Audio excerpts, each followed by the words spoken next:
ಗದ್ಗೆಮಠ ಸ್ವಾಮಿಗಳು ಮತ್ತು ನಮ್ಮ ಎಲ್ಲ ಸ್ವಾಮಿಗಳಿಗೂ ನಮಸ್ಕರಿಸುತ್ತಾ ಮತ್ತು ಈಗಿನ ಕಾರ್ಯಕ್ರಮದಲ್ಲಿ ಭಾಗವಹಿಸಿರುವ ಎಲ್ಲ ನಮ್ಮ ರೈತ ಸಮುದಾಯ, ನಮ್ಮ ಸ್ನೇಹಿತರು ಮತ್ತು ಎಲ್ಲರಿಗೂ ನಾನು ನಮಸ್ಕಾರ ತಿಳಿಸುತ್ತಾ ನಾನು ಎರಡು ಮಾತನ್ನು ಹೇಳಲಿಕ್ಕೆ ಇಷ್ಟಪಡ್ತಾ ಇದ್ದೀನಿ. ಏನು ನಮಗೆ ಈ ಮಾಗಡಿ ತಾಲೂಕಿನಲ್ಲಿ ನಮಗೆ ಯಾವುದೇ ಮಾಗಡಿ ನೀರು ಬರುವಂಥ ಅವಕಾಶ ಇಲ್ಲ. ಮೊದಲೇ ವೈದ್ಯಗುಡ್ಡ ಅಂತ ಟಿಆರ್ಎಂಎಲ್ ಒಳಗೆ ಹಚ್ಬಿಟ್ಟು ಮಾಡಿದ್ರು. ವೈದ್ಯಗುಡ್ಡ ಮಾಡಿದ್ದು ನೀರು ರಾಮನಗರ ತಾಲೂಕಿಗೆ ಹೋಗ್ತಾ ಇದೆ. ಮಂಚಿನ ಬೆಳೆ ಮಾಡಿದ್ರು, ತಿಪ್ಪಳ್ಳಿಯಿಂದ ಬರ್ತಾ ಮಂಚಿನ ಬೆಳೆ ಮಾಡಿದ್ರು, ಅದು ಕೂಡ ರಾಮನಗರ ತಾಲೂಕಿಗೆ ಹೋಗ್ತಾ ಇದೆ. ಮಾಗಡಿ ತಾಲೂಕು ಸುತ್ತಮುತ್ತ ಬೆಟ್ಟಗಳು ಏನ್ ಬೋಳ್ಕೊಂಡ್ರು ನೀರು ಬರಲ್ಲ. ಬಹಳ ಜನಕ್ಕೆ ಬಹಳ ತೊಂದರೆ ಆಗಿದೆ. ಕುಡಿಯಕ್ಕೆ ನೀರಿಲ್ಲ ರೀ ಮಾಗಡಿ ಊರಿಗೆ. ಬಹಳ ಜನ ತೊಂದರೆ ಅನುಭವಿಸ್ತಾ ಇದ್ದಾರೆ. ಮಾಗಡಿ ಜನಗಳು ಕುಡಿಯೋ ನೀರಿಗೆ ಗೋಸ್ಕರ ಓಡಾಟ ಮಾಡ್ತಾ ಇರೋದು. ನಮ್ಗೆ ಪ್ರತಿನಿಧಿಗಳ ಈಗ ರೈತ ಸಂಘ ಪ್ರತಿನಿಧಿಗಳು ನಮ್ಮನ್ನ ಮೊನ್ನೆ ಭೇಟಿಯಾಗಿ ಈ ಕಾರ್ಯಕ್ರಮಕ್ಕೆ ಭಾಗವಹಿಸಿ ಅಂತ ಹೇಳಿದ್ರು. ನಮ್ಮ ಉಪಾಧ್ಯಕ್ಷರು ಸಿದ್ದರಾಜ್ ಅವರು, ನಾನೆಲ್ಲ ಬೇರೆ ಕಾರ್ಯಕ್ರಮ ಇತ್ತ ತುಮಕೂರಿಗೆ ಹೋಗಿದ್ದೆ. ಹೇಳು ಈಗ ತೊಂದರೆ ಆಗ್ತದೆ, ಎಲ್ಲ ಭಾಗವಹಿಸಬೇಕು ಅಂತ. ಆಯ್ತು, ರೈತರ ಪರವಾಗಿ ನಾವು ಒಗ್ಗೂಡೋಣ, ನಾವು ವಕೀಲರುಗಳು ಭಾಗವಹಿಸೋಣ. ರೈತರ ಪರವಾಗಿ ನಾವು ವಕೀಲರುಗಳಾದ್ರೆ ನಾವು ರೈತರೇ, ನಾವು ಕೂಡ ಭಾಗವಹಿಸೋಣ. ಅವ್ರ ಸಹಕಾರ ಅವರು ಕೊಡ್ತಾ ಇದ್ದಾರೆ, ನಾವು ಅವ್ರ ಸಹಕಾರ ಕೊಡೋಣ ಅಂತ ಹೇಳ್ತಾ ನಾವು ಈ ಸಭೆಯಲ್ಲಿ ನಮ್ಮ ಬಹಳ ಜನ ಮತ್ತು ಮಿತ್ರರು ಬರಬೇಕಾಗಿತ್ತು. ಕಾರಣದಿಂದ ನಾವು ಈಗ ಕೋರ್ಟ್ಗಳಿಗೆ ನಾವು ಆಬ್ಸೆಂಟ್ ಆಗಕ್ಕಾಗಲ್ಲ, ಸ್ಟ್ರೈಕ್ ಮಾಡೋಕ್ಕಾಗಲ್ಲ. ಈಗ ನಮ್ಮ ಮೇಲೆ ಕಾನೂನು ಮಾಡ್ತಾ ಇದ್ದಾರೆ. ಸ್ಟ್ರೈಕ್ ಮಾಡಿಕೊಡ್ದು, ಬಾಯ್ಕಾಟ್ ಮಾಡಿಕೊಡ್ದು ಅಂತ ಕಾನೂನು ಮಾಡ್ತಾ ಇದ್ದಾರೆ. ಅದಕ್ಕೋಸ್ಕರ ನಾವು ಆದ್ರೂ ಇರಲಿ, ಆದರೂ ಕೂಡ ನಾವು ರಿಕ್ವೆಸ್ಟ್ ಮಾಡ್ಕೊಂಡು ಬಂದಿದ್ದೀವಿ. ಬರೀ ಈ ಕಾರ್ಯಕ್ರಮ ನಮ್ಮೊಬ್ಬರದಲ್ಲ, ನಮ್ಮ ತಾಲೂಕಿನ ಇನ್ನೂರು ತಾಲೂಕು ಪತ್ರದಿಂದ ನಮ್ಮ ಸೀನಿಯರ್ ಒಬ್ರು ನಾರಾಯಣರಾವ್ ಅಂತ ಹೇಳ್ತಾ ಇದ್ರು ಲಾಯರು. ಮಾಗಡಿ ತಾಲೂಕು ಹೇಗೆ ಅಂತಂದ್ರೆ ಈ they are rich in litigation and poor in payment ಅಂತ.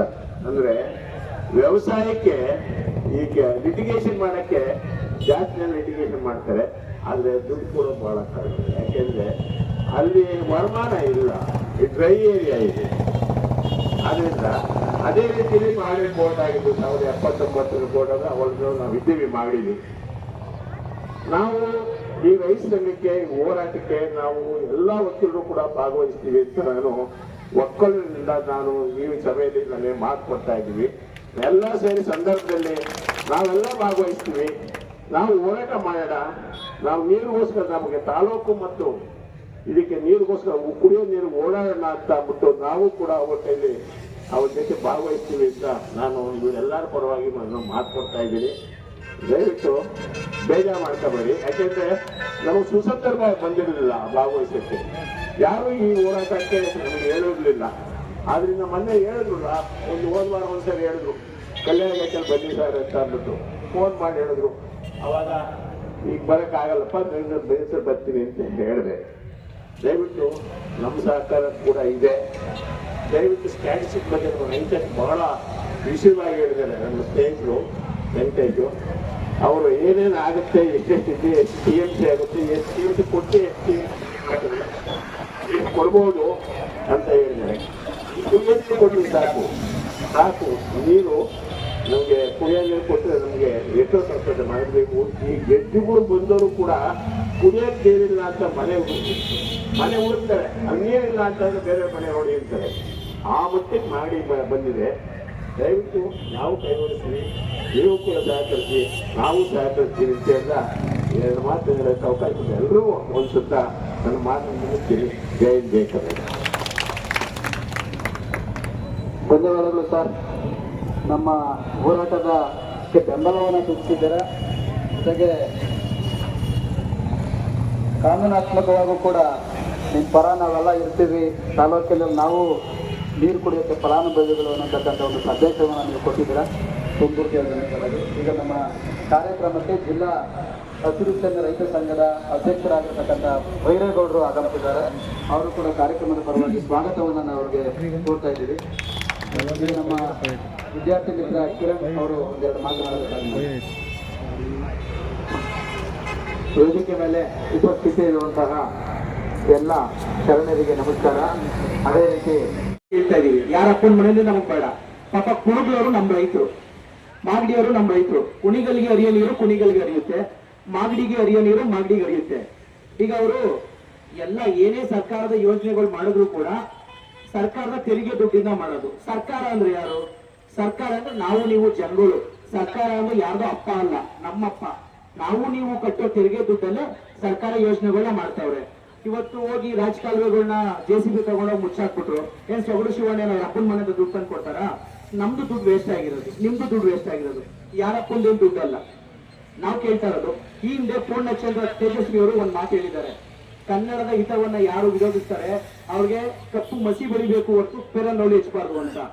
ನಾನಿವತ್ತು ರೈತರ ಮಗ, ಮಾಗಡಿ ತಾಲೂಕಿನ ಸಮಸ್ತ ವಿದ್ಯಾರ್ಥಿಗಳ ಪರವಾಗಿ ಕುಣಿಗಲ್ ರಾಜಕಾರಣಿಗಳಿಗೆ ನಾನು ಈ ಮೂಲಕ ಎಚ್ಚರಿಕೆ ಕೊಡ್ತಾ ಇದ್ದೀನಿ. ಸುರೇಶ್ ಗೌಡ್ರಿಗೆ ಹೆಣ್ ಕೊಟ್ಟಿರೋದು ಮಾಗಡಿ. ಮಾವನ ಮನೆಗೆ ಬೆಳಕಾಗ್ಬೇಕು ಒಳಿಯಾದವನು, ಮಾವನ ಮನೆಗೆ ಮುಳುವಾಗಬಾರ್ದು. ಅಲ್ಲೂರ ನೀವೆಲ್ಲ ದೊಡ್ಡವರು ಇದ್ದೀರಾ. ನಾನು ಹೇಳ್ತಾ ಇದ್ದೀನಿ, ಇದೇ ರೀತಿ ನೀವು ಏನೇ ಹೋರಾಟ ಮಾಡೋದಿದ್ರು ಕೂಡ ಸರ್ಕಾರ ಇದೆ, ಸರ್ಕಾರದ ಮುಂದೆ ಬನ್ನಿ, ಕಾನೂನಾತ್ಮಕವಾಗಿ ಹೋರಾಟ ಮಾಡಿ. ನೀವು MLA ಆಗಿದ್ದೀರಾ ಅಂತ ಹೇಳ್ತೀರಾ, ಹಲವಾರು ಬಾರಿ MLA ಆಗಿದ್ದೀರಾ, ಸೋತ್ ಗೆದ್ದಿದ್ದೀರಾ. ಒಂದು ಕಾನೂನಲ್ಲಿ ಗೆಜೆಟೆಡ್ ನೋಟಿಫಿಕೇಶನ್ ಆಗುತ್ತೆ ಯಾರ್ಯಾರಿಗೆ ಎಷ್ಟೆಷ್ಟು ನೀರು ಇರಬೇಕು ಅಂತ. ಅಷ್ಟು ಸಾಮಾನ್ಯ ತಿಳುವಳಿಕೆ ಇಲ್ಲ. ಇನ್ನೊಬ್ರು ಸೊಗಡು ಶಿವಣ್ಣ ಅಂತ ಸೋತೋಗವ್ರೆ, ಪಕ್ಷದಿಂದ ಉಚ್ಚಾಟನೆ ಆಗವ್ರೆ, ಎಲೆ ಮರೆಕಾಯಿ ನಾನು ಮುಂದಕ್ಕೆ ತೋರ್ಸ್ಕೋಬೇಕಲ್ಲ ಅಂತ ಬರ್ತಾರೆ. ಯಾರ್ಯಾಗ್ಲಿ ಒಕ್ಕಲಿಗರು ಅಂದ್ರೆ ಒಂದ್ ಜಾತಿ ಅಲ್ಲ, ಯಾರ್ಯಾರು ರೈತರು, ಯಾರ್ಯಾರು ಒಕ್ಕಲ್ತನ ಮಾಡ್ತಾರೋ ಅವರೆಲ್ಲರೂ ಒಕ್ಕಲಿಗರು. ಒಕ್ಕಲಿಗಾದವನು ಹರಿಯೋ ನೀರಿಗೆ ಅಡ್ಡ ಹಾಕಲ್ಲ, ಕಡ್ಡಿ ಅಲ್ಲಾಡ್ಸೋನಲ್ಲ. ಹರಿಯೋ ನೀರಿಗೆ ಕಡ್ಡಿ ಅಲ್ಲಾಡ್ಸೋ ಒಕ್ಕಲಿಗನೇ ಅಲ್ಲ, ಅವನು ಒಕ್ಕಲ್ತನ ಮಾಡೋನೇ ಅಲ್ಲ. ಇವತ್ತು ಆ ಕೆಲಸ ಕುಣಿಗಲ್ನ ರಾಜಕಾರಣಿಗಳು ಮಾಡ್ತಾವ್ರೆ. ನಾನು ಈ ಮೂಲಕ ಒಂದು ಎಚ್ಚರಿಕೆ ಕೊಡ್ತೀನಿ, ನೀವೇನಾದ್ರೂ ಕಾನೂನಾತ್ಮಕವಾಗಿ ಹೋರಾಟ ಮಾಡ್ದಲೆ ಈ ರೀತಿ ನಮ್ಮ ತೆರಿಗೆ ದುಡ್ಡನ್ನ ನೀವು ದುರುಪಯೋಗ ಮಾಡ್ಕೊಂಡು ಮಾಗಡಿ ಹರಿಯೋ ನೀರನ್ನ ನೀವು ಅಡ್ಡಿಪಡಿಸಿದ್ರೆ, ಮಾಗಡಿಯಿಂದ ರೈತರ ಮಕ್ಕಳಿಗೆ ಮಸಿ ಬಳಿಯೋದ್ರಲ್ಲಿ ಮೊದಲನೇನಾಗಿ ನಾನು ಇರ್ತೀನಿ. ನಾನು ನಿಮ್ಮ ಮಕ್ಕಕ್ಕೆ ನೀವೆಲ್ಲೇ ಸಿಕ್ಕಿದ್ರು ಕೂಡ, ನೀವು ಬೆಂಗಳೂರು ಸಿಕ್ಕಿದ್ರು ಮಸಿ ಬಳಿತೀನಿ, ನಮ್ಮ ಮಾಗಡಿ ಭೂಮಿಗೆ ಬಂದ್ರು ಕೂಡ ನಾನು ನಿಮಗೆ ಮಸಿ ಬಳಿತೀನಿ. ಅದಂತೂ ಇದು ಎಚ್ಚರಿಕೆ. ಇದು ಒಬ್ಬ ರೈತರ ಮಗನಾಗಿ ನಾನು ಎಚ್ಚರಿಕೆ ಕೊಡ್ತಾ ಇದ್ದೀನಿ ಕುಣಿಗಲ್ನ ಜನಪ್ರತಿನಿಧಿಗಳಿಗೆ. ಕಾನೂನಾತ್ಮಕವಾಗಿ ಏನು ಹೋರಾಟ ಮಾಡ್ಬೇಕಾ ಬನ್ನಿ, ನಾವು ಚರ್ಚೆಗೆ ಸಿದ್ಧ ಹೋರಾಟ ಮಾಡ್ತೀವಿ. ಆದ್ರೆ ನೀವು ಅನೈತಿಕವಾಗಿ ಕಾನೂನಾತ್ಮಕವಲ್ಲದ ನೀವು ಹೋರಾಟ ಮಾಡಕ್ ಹೋದ್ರೆ ನಂದು ತೆರಿಗೆ ದುಡ್ಡು ಹೋಗುತ್ತೆ. ನಾನು ತೆರಿಗೆ ಕಟ್ತಾ ಇದ್ದೀನಿ, ನೀವೆಲ್ಲರೂ ಕೂಡ ತೆರಿಗೆ ಕಟ್ತಾ ಇದ್ದೀರಾ. ನಮ್ ತೆರಿಗೆ ದುಡ್ಡಲ್ಲಿ ಇವತ್ತು ಎಕ್ಸ್ಪ್ರೆಸ್ ಕಡೆ ಮಾಡ್ತಾ ಇರೋದು, ಯಾರಪ್ಪನ ಮನೆ ದುಡ್ಡಿಂದನೂ ಮಾಡ್ತಾ ಇಲ್ಲ. ಮತ್ತೆ ಇನ್ನೊಂದು, ಈಗ ಇದು ಸರ್ಕಾರಕ್ಕೆ ಸಂಬಂಧಪಟ್ಟಂತ ವಿಷಯ. ನಾವು ನೀವೆಲ್ಲ ಏನ್ ಮಾಡ್ಬೇಕು? ಕೆಲವರು ಏನ್ ಮಾಡ್ತಾರೆ, ಒಣ ಹೋರಾಟಗಳನ್ನ ಮಾಡ್ತಾರೆ, ಬಣ ಹೋರಾಟಗಳನ್ನ ಮಾಡ್ತಾರೆ. ಅಲ್ಲೊಂದ್ ಬಣ ಹೋರಾಟ ಮಾಡೋದು, ಇಲ್ಲೊಂದ್ ಬಣ ಹೋರಾಟ ಮಾಡೋದು. ಮಾಗಡಿ ರೈತರಿಗೆ ಬಣಗಳೇನಕ್ಕೆ? ಈಗ ಹೋರಾಟಗಳನ್ನ ನಾವು ಮಾಡ್ತಾ ಇದೀವಿ, ಮುಂದೆ ಏನ್ ಮಾಡ್ಬೇಕು? ಕಾನೂನಾತ್ಮಕ ಹೋರಾಟ ಮಾಡ್ತಾ ಇದ್ದೀವಿ ಮಾಗಡಿ ತಾಲೂಕಿನಲ್ಲಿ. ಎಲ್ಲರ ಸಹಕಾರ ನಮಗೆ ಬೇಕು ಅಂತ ಕೇಳ್ಕೊಂಡಾಗ ನಮ್ಮ ವಕೀಲರ ಸಂಘದವ್ರು ಇರ್ಬೋದು, ನಾನು ನಿರ್ಣಯ ಫೋನ್ ಮೇಲೆ ಮಾತಾಡಿದ್ದೆ, ಮತ್ತೆ ನಮ್ಮ ಸಿದ್ದರಾಜು ಅವರಿಗೆ ಮತ್ತೆ ಅನೇಕ ನಮ್ಮ ಸನ್ಮಿತ್ರರಿಗೆ ಮಾತಾಡಿದ್ದೆ, ಮತ್ತೆ ವಾಟ್ಸಪ್ಪಲ್ಲಿ ನಮ್ಮ ಪತ್ರಿಕಾ ಮಿತ್ರರಿಗೆ ನಿಮ್ಮ ಸಹಕಾರ ಬೇಕು ಅಂತ ನಾನು ಕೇಳಿದ್ದೆ. ಜಸ್ಟ್ ಒಂದು ಮೆಸೇಜ್ ಇಟ್ಟಿದ್ದೆ. ನನಗೆ ಬಹಳ ಖುಷಿ ಆಯ್ತಿದೆ. ತಾವೆಲ್ಲ ಇಲ್ಲಿ ಕುಂತಿಗೆ ಬಹಳ ಒಳ್ಳೆ ರೀತಿಯಲ್ಲಿ ಸಹಕಾರ ಕೊಟ್ಟಿದ್ದೀರ. ಬುದ್ಧಿ ನೀವು ವಿತರಿಸಬೇಕು ದುಡ್ಡಿನ ಜೊತೆಗೆ ನೀವು ಕೂತು ಭಾಗಿಯಾಗಬೇಕು ಅಂತ ಕೂಡ ವಿನಂತಿ ಮಾಡಿದ್ದೆ. ಮತ್ತೆ ಈ ಒಂದು ಹೋರಾಟಕ್ಕೆ ಸಹಕಾರ ಕೊಟ್ಟಂತ ಎಲ್ಲ ನಮ್ಮ ಪೊಲೀಸ್ ಇಲಾಖೆ ನಮಗೆ ಬಂದೋಬಸ್ತು ನಾನು ರಿಕ್ವೆಸ್ಟ್ ಮಾಡಿದ್ದೆ, ರಾಮನಗರದಲ್ಲಿ ಹೋಗಿ ರೈತರು ಅಂದ್ರೆ ತಾವು ಅಲ್ಗಡಿಬೇಡಿ, ನಾವೇನಂತದ್ದು ಮಾಡೋದಿಲ್ಲ. ಆಮೇಲೆ ನಮ್ಮ ಇನ್ಸ್ಪೆಕ್ಟರ್ ಕೂಡ ನಾನು ತಿಳಿಸಿ ಹೇಳಿದೆ, sir it is our request, ನಮ್ಮ ಹಕ್ಕನ್ನ ನಾವು ಪಡೀಲಿಕ್ಕೆ ಸ್ಟ್ರಗಲ್ ಫಾರ್ ಎಕ್ಸಿಸ್ಟೆನ್ಸ್ ಅಂತ ಸ್ಟ್ರಗಲ್ ಮಾಡಿದ್ರೆ ನಮ್ಮ ಇದರಲ್ಲಿ ಏನು ಸಿಗೋದಿಲ್ಲ. ಇದು ಮೊದಲಿಂದಲೂ ಇರೋದೆ. ಒಂದು ಹಕ್ಕಿ ತನ್ನ ಆಹಾರನ ತಗೋಬೇಕಾದ್ರೆ ಅದು ಸ್ಟ್ರಗಲ್ ಮಾಡಲೇಬೇಕು. ಇದು ಈ ಭೂಮಿ ಮೇಲೆ ಇರ್ತಕ್ಕಂತಹ ಅನಿವಾರ್ಯತೆ. ಹಾಗಾಗಿ ಅವ್ರಿಗೆ ಕೇಳಿದಾಗ ನೀವು ಅಂಥದ್ದು ಮನಸ್ಸಿನಲ್ಲಿ ನಿಂತ್ಕೋಬೇಡಿ, ವೈಲೇಷನ್ ನಮ್ ರೈತ ಸಂಘದಲ್ಲಿ ಇಲ್ಲ, ಕಾನೂನನ್ನ ವೈಲೇಷನ್ ಮಾಡ್ತಕ್ಕಂಥದ್ದು ನಮ್ಗಿಲ್ಲ. ನಾವೇನ್ ಹೇಳ್ತೀವಿ ಅಂದ್ರೆ, ನೀವು ನಮ್ಮ ಹತ್ರ ಓಟ್ ಹಾಕೊಂಡು ಗೆದ್ಕೊಂಡು ಹೋಗಿದ್ದೀರಲ್ಲಪ್ಪ, ನಾವು ಹಂಗ್ ಮಾಡ್ತೀವಿ ಹಿಂಗ್ ಮಾಡ್ತೀವಿ ಒಳ್ಳೊಳ್ಳೆ ಬೆಳ್ಳೆ ಮಾತಾಡಿ ಹೋಗ್ತಿರಲ್ಲ, this is the time to do the work. ನಿಮ್ಗೆ ಇದು ಸಮಯ, ಎದ್ದೇಳಿ. ಏನ್ ಮಾಡ್ತಾ ಇದ್ದೀರಾ ಜನಪ್ರತಿನಿಧಿಗಳು? ಕೆಲಸ ಮಾಡಿ. ಇಷ್ಟೆಲ್ಲ ಜನ ನಮ್ಮ ನೀರಿನ ಹಕ್ಕಿಗಾಗಿ ನಾವು ಹೋರಾಟ ಮಾಡ್ತೀವಿ ಅಂದ್ರೆ, ಇಂತಹ ಸಮಯನ ಸದುಪಯೋಗ ಮಾಡಿಕೊಂಡು ನಿಮ್ಮನ್ನ ಎಚ್ಚರಿಕೆ, ನಿಮ್ಗೊಂದು ಕಾಶನ್ ಕೊಡೋದಕ್ಕೆ ನಾವು ಚಳುವಳಿ ಮಾಡ್ತಕ್ಕಂಥದ್ದು. ಪಾಪ ಮರ್ತು ಬಿಟ್ಟಿರ್ತಾರೆ ಅವರು. ಎದ್ದ ತಕ್ಷಣ ಅವರವರ ಕೆಲಸದಲ್ಲಿ ಬ್ಯುಸಿ ಆಗಿರ್ತಾರೆ. ಅವ್ರು ಬೇರೆ ಬೇರೆ ಕೆಲಸಗಳಿರ್ತವೆ, ಬೇರೆ ಬೇರೆ ಸುದ್ದಿಗಳಿರ್ತವೆ, ಬೇರೆ ಬೇರೆ ಪರ್ಸನಲ್ ಪ್ರಾಬ್ಲಮ್ ನ ಸಾಲ್ವ್ ಮಾಡ್ಕೊಳ್ಳೋದಿರ್ತವೆ. ನಿನ್ ಪರ್ಸನಲ್ ಪ್ರಾಬ್ಲಮ್ ನ ಸಾಲ್ವ್ ಮಾಡ್ಕೊಳಕ್ಕಲ್ಲ ನಾವು ಗೆದ್ದಿಸಿ ಕಳಿಸಿರೋದು, ಸಾರ್ವಜನಿಕ ಕೆಲಸ ಮಾಡೋದಿಕ್ಕೆ. ನಿನ್ ಪರ್ಸನಲ್ ಕೆಲಸ ಮಾಡಾಗಿದ್ರೆ ನಿನ್ ಏನಾದ್ರೂ ಕೆಲಸ ಬೇರೆ ಮಾಡ್ಕೋ, ಸಾರ್ವಜನಿಕ ಕ್ಷೇತ್ರಕ್ಕೆ ಬರಬೇಡಿ. ನೀವು ಬಂದಾದ್ಮೇಲೆ ನಿನ್ನ ಕೆಲಸ ಮೊದಲ ಆದ್ಯತೆ ಸಾರ್ವಜನಿಕ ಕೆಲಸ. ನಾನ್ ರೈತ ಸಂಘದ ಜಿಲ್ಲಾಧ್ಯಕ್ಷ ಆಗ್ಬಿಟ್ಟು ಮಾತಾಡೇ ಇದ್ದೀನಿ, ನನ್ನ ಮಟ್ಟಿ ಕೆಲಸನೇ ಮಾಡ್ಕೊಂಡಿದ್ರೆ ನೀನ್ ಯಾಕೆ ಜಿಲ್ಲಾಧ್ಯಕ್ಷ ಆಗ್ಬೇಕು ಅಂತಾರೆ. ನಾನು ಯಾವತ್ತೂ ಇದುವರೆಗೂ ಯಾವುದೇ ಇಲಾಖೆ ಅಧಿಕಾರಿ ಹತ್ರ ನನ್ನ ವೈಯಕ್ತಿಕ ಕೆಲಸ ತಗೊಂಡೋಗಿಲ್ಲ.